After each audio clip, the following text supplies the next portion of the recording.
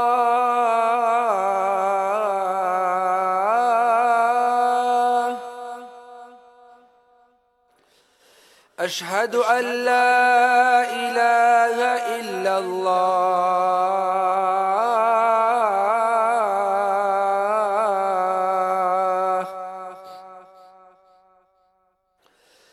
أشهد أن محمدا رسول الله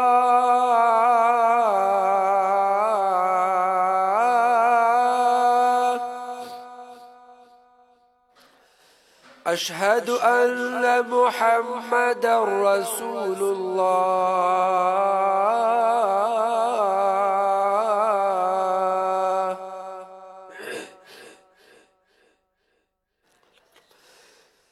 حي على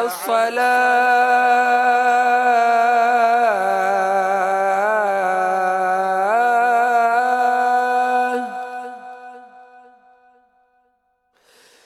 حي على الصلاة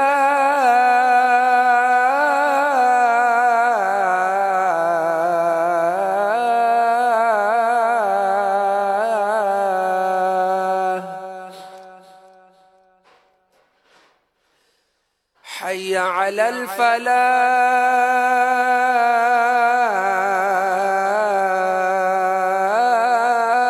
الفلاح حي على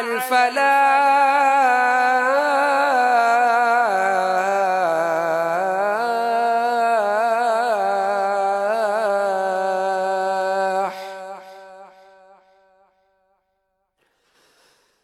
الصلاة خير من النوم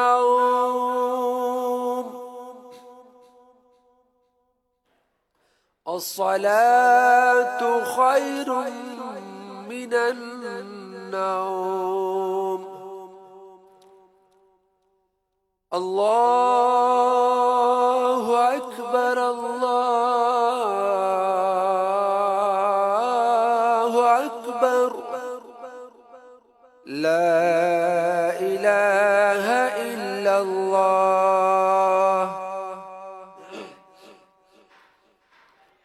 الصلاة والسلام عليك يا رسول الله وعلى آلك وأصحابك يا حبيب الله اللهم رب هذه الدعوة التامة والصلاة القائمة آت سيدنا محمدا الوسيلة والفضيلة والدرجة الرفيعة وابعثه مقاما محمودا الذي وعدته وارزقنا شفاعته يوم القيامة إنك لا تخلف الميعاد الصلاة والسلام عليك يا نبي الله وعلى آلك وأصحابك يا نور الله